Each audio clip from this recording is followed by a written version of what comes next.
For board members, just a reminder, all the microphones are turned off. Please turn them on when you are ready to speak. And it's 7 o'clock right now. Just give us another few moments for the Zoom to begin, and then we'll start our meeting. Just a few moments.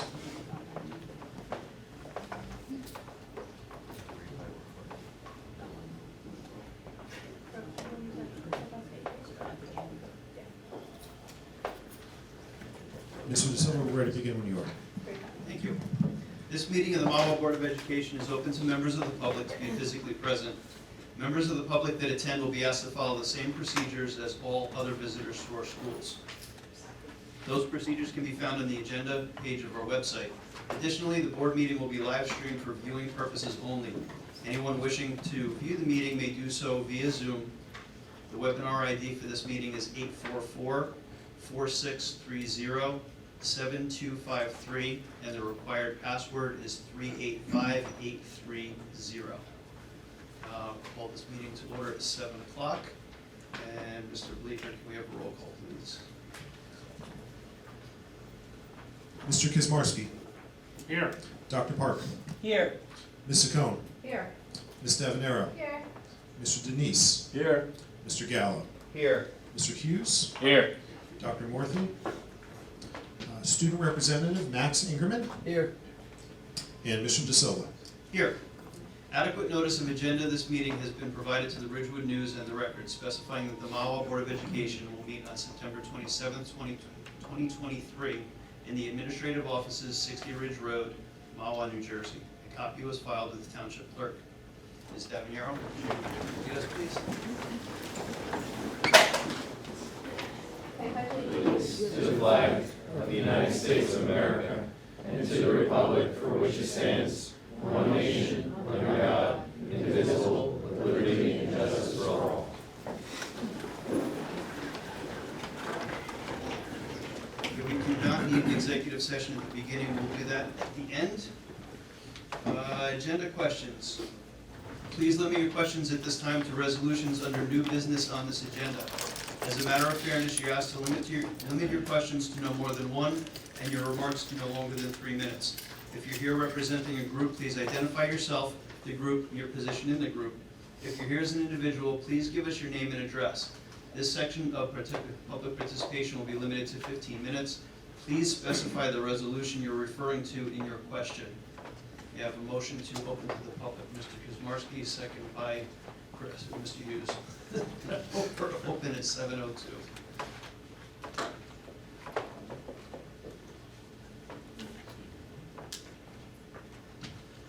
Seeing no one, may I have a motion to close? Mr. Kuzmarski, second by Mr. Hughes. We are closed at 7:03. Superintendent's report, Dr. Turro, take it away. Yes, thank you. So for my report, we're going to follow suit of what we've done in the past and celebrate our students. Now that we have so many people here, allow me a moment to set this next experience up. At the last board meeting, I spoke about our opening day. And what I shared at the last board meeting, I said that this year's opening day was by far the best that I've ever been a part of. And the reason why I felt that way is because there was just a wonderful energy that I left with, and that energy really was grounded in the passion for our position, the impact that we have, and the opportunities that we have to really develop our students into being successful in any way that they want to go. So a major part of that opening day has to do with some individuals in the crowd, and we invited them here to say thank you and to celebrate them. So Dr. Fair is going to share a little bit about the experience and the gratitude that we have. Cool.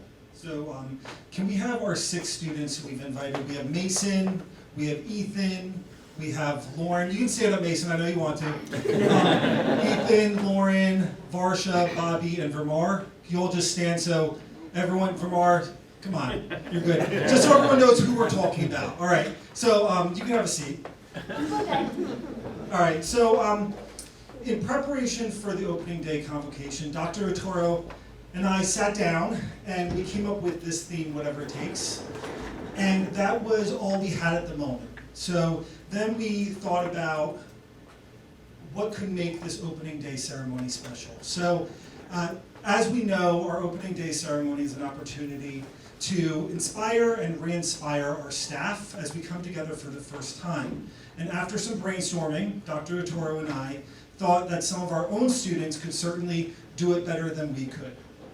Our building principals worked with us to put together some names of students for a student panel who would be able to share how our Mahwah staff have impacted their lives for the better.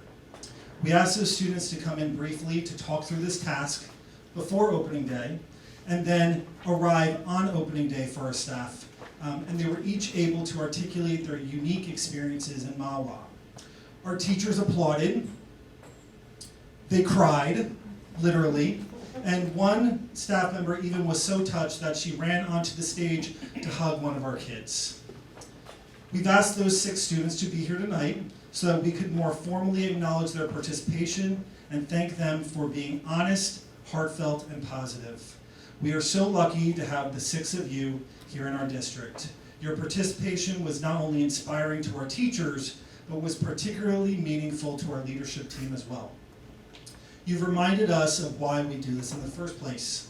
The following so what we did was we prepared some Mahwah swag.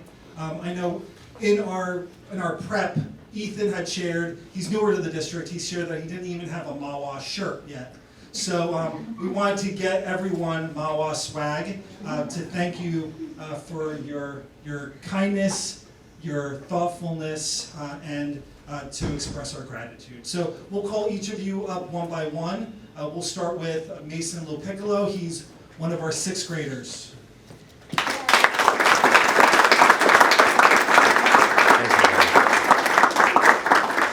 Lauren Prunk is in 8th grade.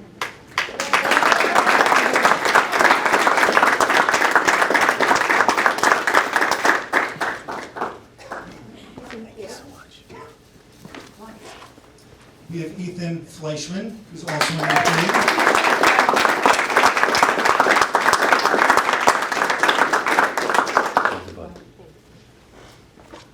Vermar Pitts, from high school, grade 10.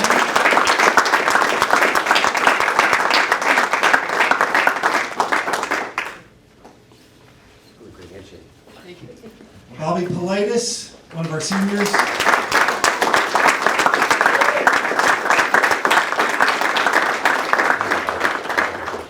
And another one of our seniors, Varsha Narayanan.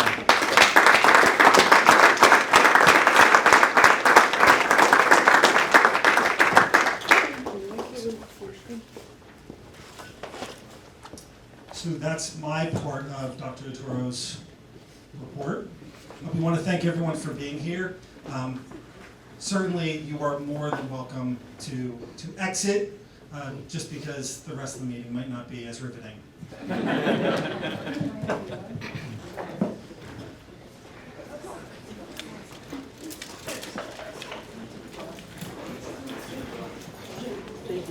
Have a good night. Thank you so much for having us. Thank you again for your contributions. Thank you. Thank you.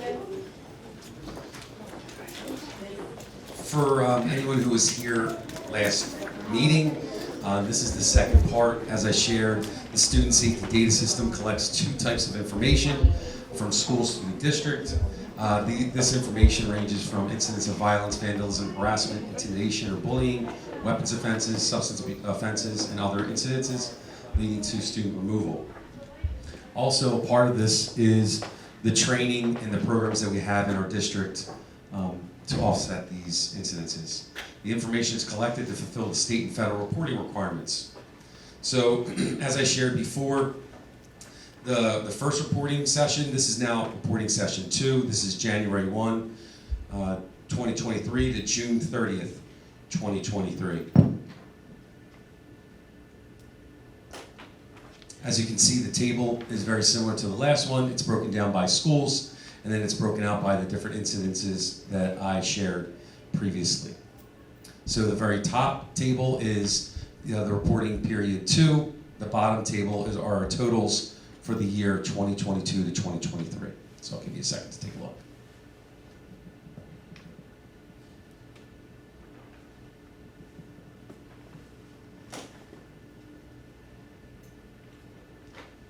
The next portion of the presentation is specific to the types of trainings and programs that we have within the district. I don't want to sound like a broken record, but it's worth repeating.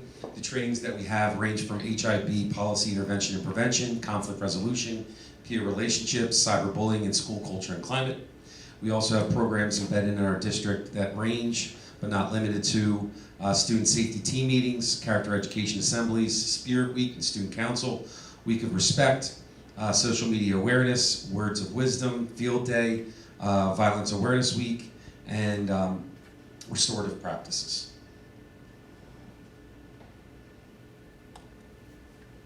Any questions? So, for example, the training we did for HIB during our board retreat last year, would that count as district-wide? The training, that's specific to the board. I believe we could possibly get that to qualify, but we have a number of different HIB trainings at the school level, whether it's teacher-specific or anti-bullying specialists. No, I appreciate it. But there are also, and I know that Ms. Rizzo shared at maybe 2 meetings ago when she started to show the scores for each school, those trainings are included as well. Okay. The last piece of my report is just an update on the equity audit. I know there's been a lot of questions specific to the presentation. As we shared, we are planning on presenting the findings to the community this fall. We most recently found out that we have to present our NJSLA data at our next meeting, just to fall within the time requirements for reporting set forth by the state. That's going to take place at our October meeting. We plan to share the equity audit findings at November 15th meeting. Again, we're going to be sharing the findings at the November 15th meeting. And that's all I have.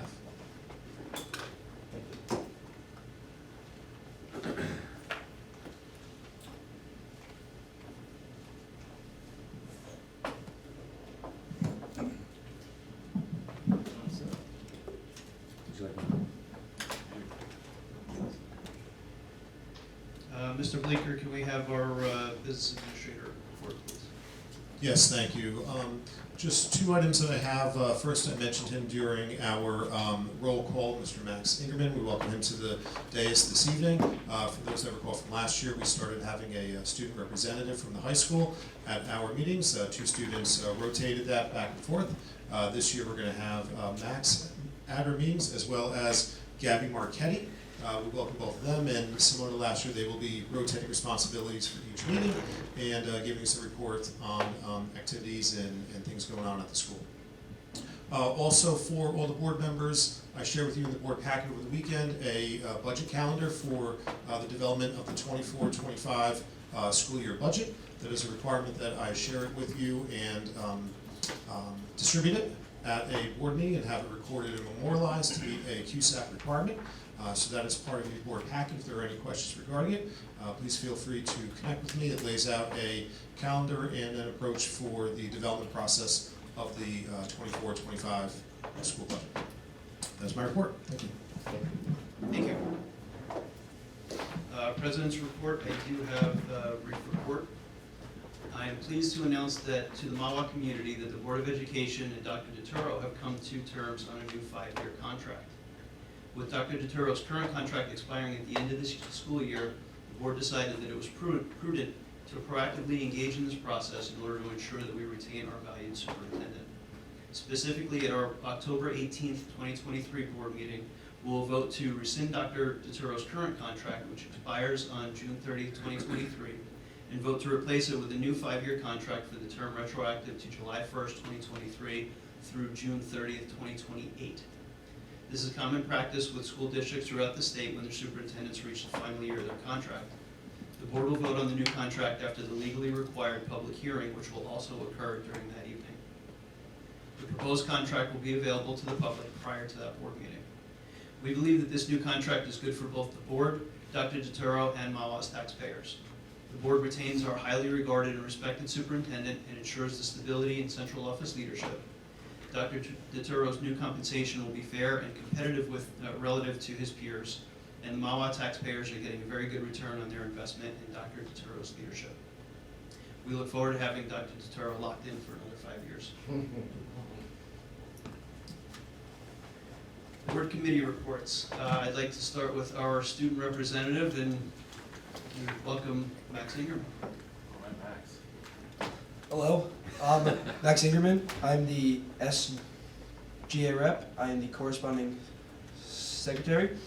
So for upcoming weeks, we have the pep rally and spirit week. So that's the whole week of spirit themes. So each grade has their own theme. So this theme this year is cities. So for the freshmen, they're New York, sophomores are Hollywood, juniors, Las Vegas, and seniors are Nashville. And that will all start on October 13th with the student versus teachers soccer game at 2:30 on the turf. That'll go all the way through October 20th. We had back to school night the other night. That went very well. We had a lot of the SGA reps and national honors society leaders volunteer their time to help parents come out, to help parents with their way around the school. The fall sports are going very well so far. Boys and girls soccer have their counties coming up. They're both doing very well. Tennis, girls tennis is very solid. The football team is finally doing well after a rough 2 years. When we're back on track.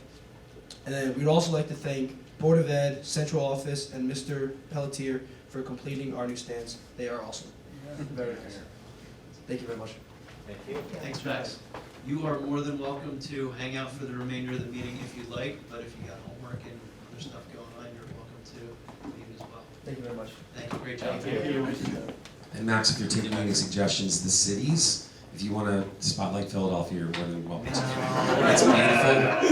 It's beautiful. It's beautiful. Speaking of winning sports, Philadelphia's involved, so I'll stop now.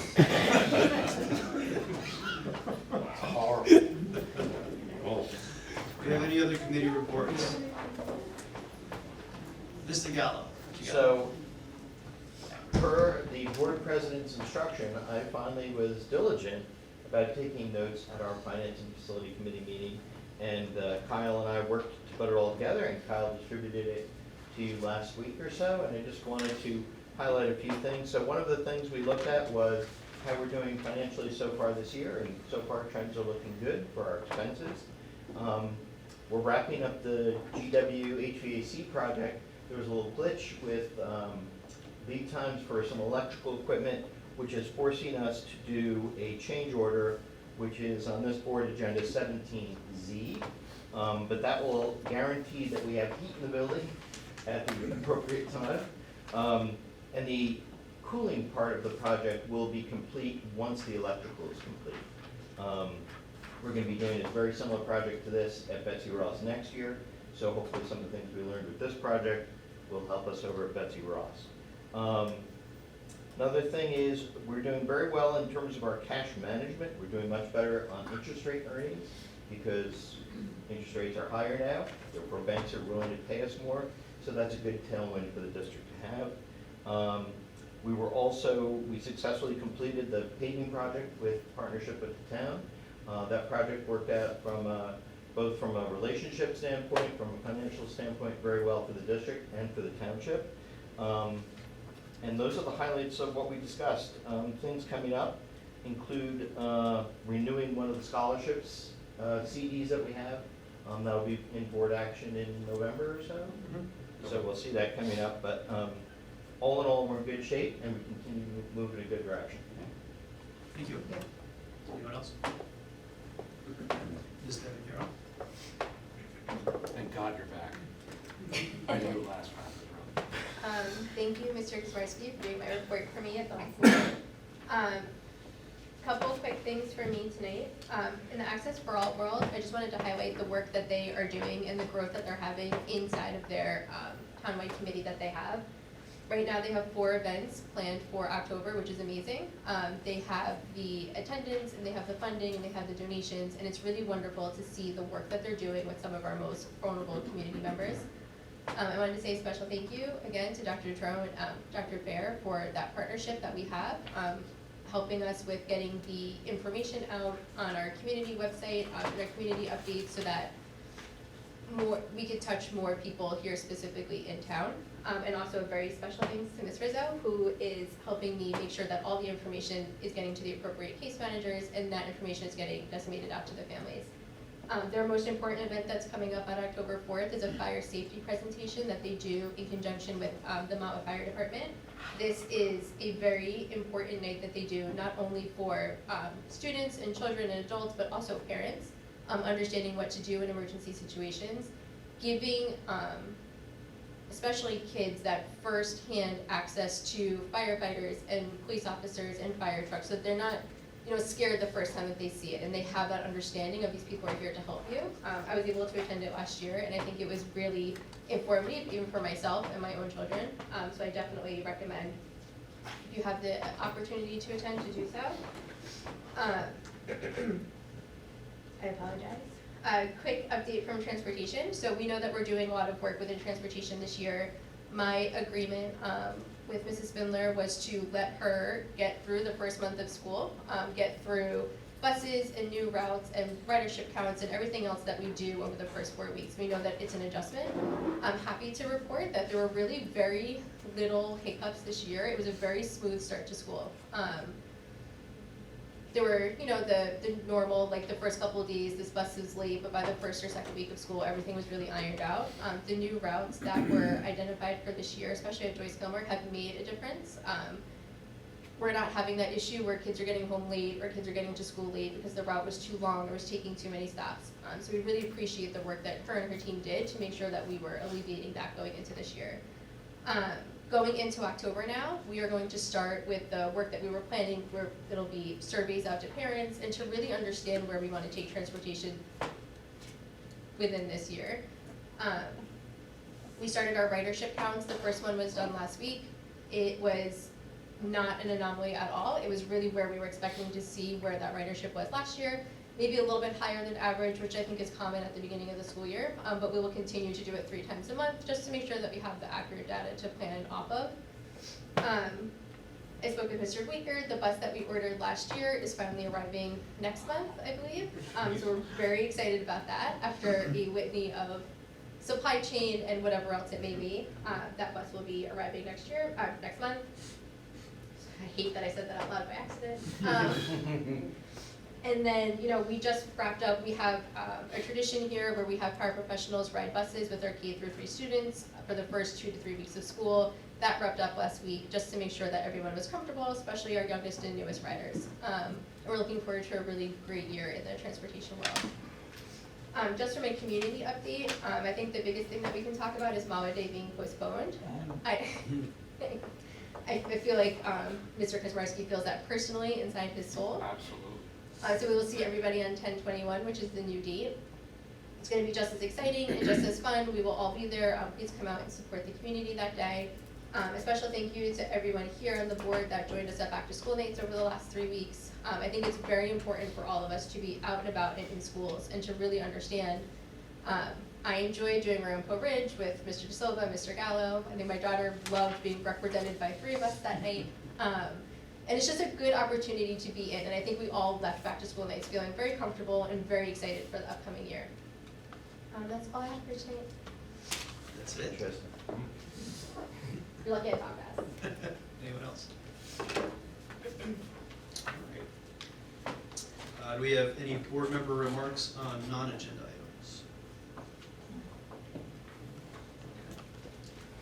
Old business, can I have a motion on A and B, please? Mrs. Cohen, second by Mr. Kaczmarski. Mr. Baker, please.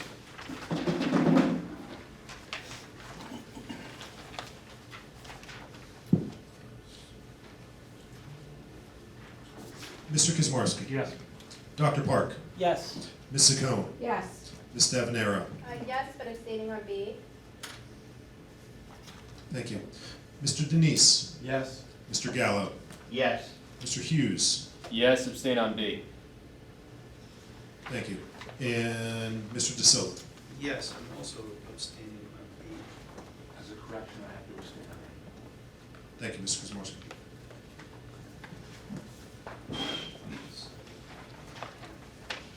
Okay, can I have a motion on new business 17A through AA, please? Markey, second by Mr. Denise. Mr. Baker? Mr. Kuzmarski. Yes. Dr. Park. Yes. Ms. Saccone. Yes. Ms. Davenero. Yes. Mr. Denise. Yes. Mr. Gallo. Yes, except on 17A, I am abstaining from check 112871. Thank you. Mr. Hughes. Yes. And Mr. De Silva. Yes. May I have a motion on 18A through O, please? Mr. Marski, second by Mr. Hughes. Mr. Bleeker? Mr. Kuzmarski. Yes, I'd also like to thank Michael Wong for continuing to volunteer his time for the robotics club and what they do. He enjoys it, but we love that. So, Thank you. Dr. Park. Yes, but abstain on M. Ms. Saccone. Yes. Ms. Davenero. Yes. Mr. Denise. Yes. Mr. Gallo. Yes. Mr. Hughes. Yes. And Mr. De Silva. Yes, and I'd like to thank the parent volunteers in M. That brings us to public comments or questions. Public participation at board meetings is in accordance with bylaw 0167.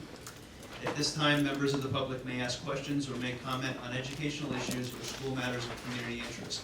As a matter of fairness, you're asked to limit your questions to no more than one, and your remarks to no longer than 3 minutes. If you're here representing a group, please identify yourself, the group, and your position in the group. If you're here as an individual, please give us your name and address. This section of public participation will be limited to 15 minutes. I have a motion to open to the public. Mr. Gallo, second by Mr. Cohn. We're open at 7:27.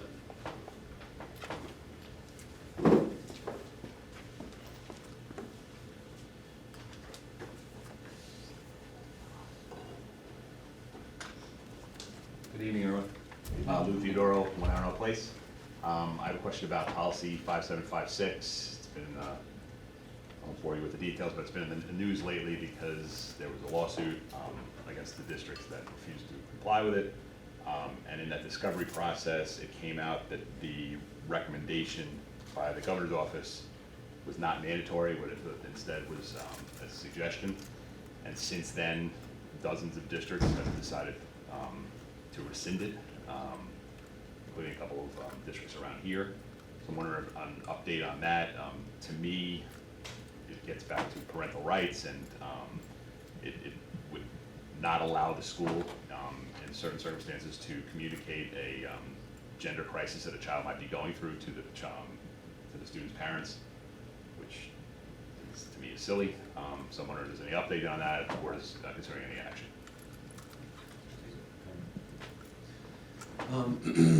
I do understand that there have been districts that have abolished the policy. I also know that there's current litigation involving the state and some school district that is taking place. What I can say at this time, I do understand the parents' concern specific to the section that speaks to no affirmative duty for any district personnel to notify a student's parent or guardian of a student's gender identity or expression. We understand the importance of parents being a part of that communication loop when their children need support. We actually pride ourselves on working with our parents, and this language insinuates otherwise. I completely understand that this is a sensitive topic, but one that schools and parents should partner in. I can say that with a number of students that we have come across, we have been able to partner with the families to navigate the process in a manner that supports the students and respects the parents. There is more to discuss, but I wanted to share this information with you. Please know that there are parts of the policy that is driven by law, statute, and code. As we gather more information, we'll meet with our policy committee to discuss any possible adjustments to this policy. Thank you. Just a follow-up question, more of a broad thing, because this came up a lot during COVID, and I came up here asking a lot, what is the state mandating you, and what are you choosing to do? This kind of finding this kind of thing out in a lawsuit is not fair to you guys as a district, because you think at some point that this is mandatory, and then in the discovery process, you find out it's not. Kind of throws you under the bus a little bit, and I'm wondering if there's other areas where you've seen that. It's just, I mean, the COVID policies, you got a lot of guidance there, a lot of bad guidance from a lot of so-called experts, but you were forced to follow through, and it almost seems like going behind your back to suddenly it comes out that it's not mandatory. Have you seen this happen in other policy areas recently? Not anything that I can think of. Dr. Theodoro, I can't think of any other policy that would align to that. Along the lines of our current policies, to be quite honest with you, they've been extremely helpful in us driving decision-making, things like that. I do understand the concern specific to this policy and the parent piece of the policy. But like I said, there are other portions of this policy that are absolutely helpful along the lines of supporting students. And I don't have the policy in front of me, but specifically the piece along the lines of harassment and intimidation and bullying. So there are aspects of this policy that have been extremely helpful. But I do, and I'm just to go back to what I shared, there have been plenty of times that we have talked with the board, with our district attorney about our concerns specific to that part along the lines of engaging the parents. And what I can tell you, and I said it earlier, with the different events that have taken place, at least in the 2 years I've been here, I'm really proud that we have been able to engage the parents and make sure that we're walking through this as a group, as opposed to in isolation without anyone from home understanding what's going on. Thank you, and congratulations on your rehire. I think it's well deserved. Thank you.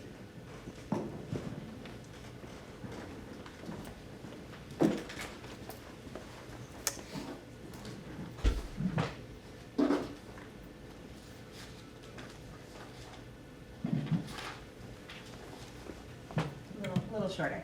Hi everyone, Janine Jansen, 129 East Millbrook. I just wanted to speak on behalf of many parents who are supportive of 5756. I know that it gets to the core of how we support our students. I understand there are room for improvements, and any improvements I would hope would be open conversation with parents who want to be assured that we're doing all that we can for our kids. So I understand that would have to go to a committee.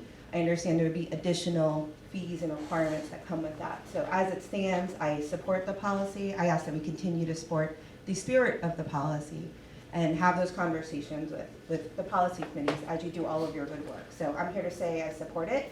I thank you for supporting our kids, and it is a very sensitive topic, so any transparency and open communication we can have with parents so that they can have a better foundation on what it actually means, what's actually necessary, and that will be at risk from state funding, and I'm sure you all know very well.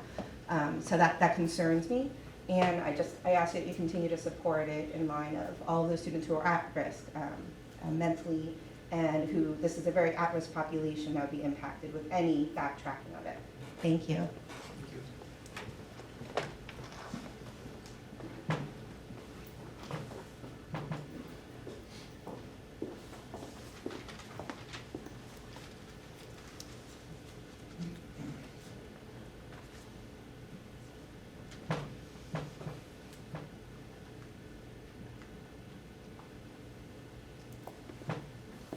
Hi, I'm Regina Toomey Bueno, 253 Miller Road. So I just wanted to comment on 5756 also. I do think it's really important that you all develop very clear guidance on that, and I can certainly be, a parent myself, concerned about how, communication with parents would be included and so forth and so on. But I do think it's really important that kids who are have transgender issues or who are in the LGBTQ population are really at risk for a lot of things like suicide and bullying and all that. So I really would want to make sure that we're protecting those children as well. That's a very important thing that we want to do in our community as an inclusive community and as people that care about our children. So I look forward to hearing more updates from you. Thank you. Thank you. Excuse me, if I may ask your name again, I didn't catch it for the record. My name or my neighborhood? Name, please. Regina Toomey Bueno. Thank you.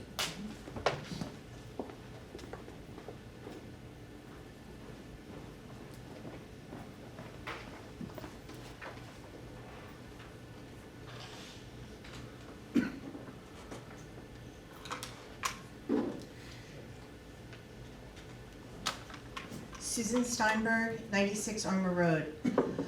First off, I want to thank you all for the job you're doing and volunteering your time to sit here and make the policies and listen to everybody and try to do what's best for our kids. Mahwah is fortunate to have a fabulous school system, and a lot of that starts with the fact that you guys are providing support so that the educators and people in place can do the job they need to do. So that keeps our schools strong, our kids doing well, and our property values high. That said, I'm the director of the Mahwah Pride Coalition, and our LGBTQ kids have special needs. And it's not necessarily a large group, but I'm sure you're familiar with some of the research, but I want to make sure that everybody listening has some of the statistics. The Trevor Group does research every year on youth ages 13 to 24. And in their 2023, which is the current most recent data that's out there, 41% of LGBTQ youth have seriously considered suicide, with 14% actually attempting it. As far as it goes, 56% of them wanted mental health care or needed access to services and couldn't get them in the past. Those people kids who are transgender and non-binary, they report that their lives are so much better and lower rates of suicide if people respect their pronouns. You know what? My name is Susan. People call me Sue and Susie. My name is Susan. I answer to Sue, but it's just a matter of respect to call people what they want to be called. That's all that is. Now, this is something which is very true in Mahwah. We've had instances that we've recognized. One of the things that's coming up about parents have to be involved with their children, but less than 40% of LGBTQ young people found their home to be LGBTQ affirming. Last year when we had our event for Mahwah Day, and the kids from the high school were getting involved, I got the saddest email I had seen. It was a child from our high school who said, I want to come help. What time can I be there in the morning? I really want to be a part of this, but my mom can't find out. I thought that was so sad. Another instance we had of that was where a boy was wandering the fairgrounds with his father, and we have little flags for different of the letters. And the kid came up to the booth, and his father was in the aisle. He said, I really want that flag, but my father can't know. So one of our group made a point of saying, flags, we've got flags for everybody. Here's a flag for you and a flag for you. And we saw his father still question it. Why do you have that? When he got back there. Back to the statistics. The kids find having roughly half of transgender and non-binary young people found their school to be gender affirming, and those who did reported lower rates of attempting suicide. We need to protect these kids. These kids are out there, and a majority of these kids report being verbally harassed at school because people thought they were LGBTQ.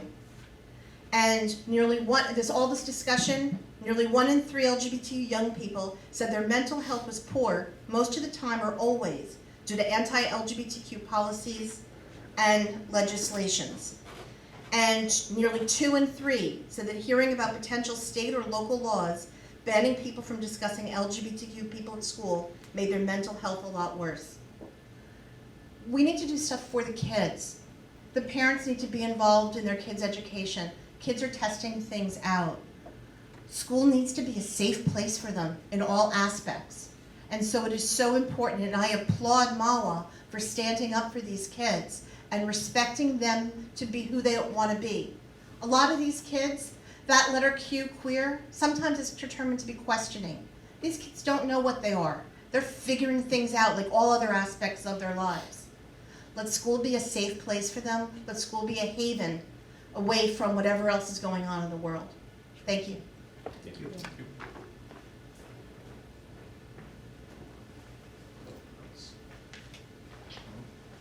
May I have a motion to close? Mr. Kuzamarski, second by Mr. Gallo. We're closed at 7:40. And we do need executive session tonight. We are going to recess to executive session, and we will adjourn the meeting from there. No further action will be taken. So thank you everyone for coming tonight. May I have a motion to go into executive? Mr. Cohn, second by Mr. Gallo.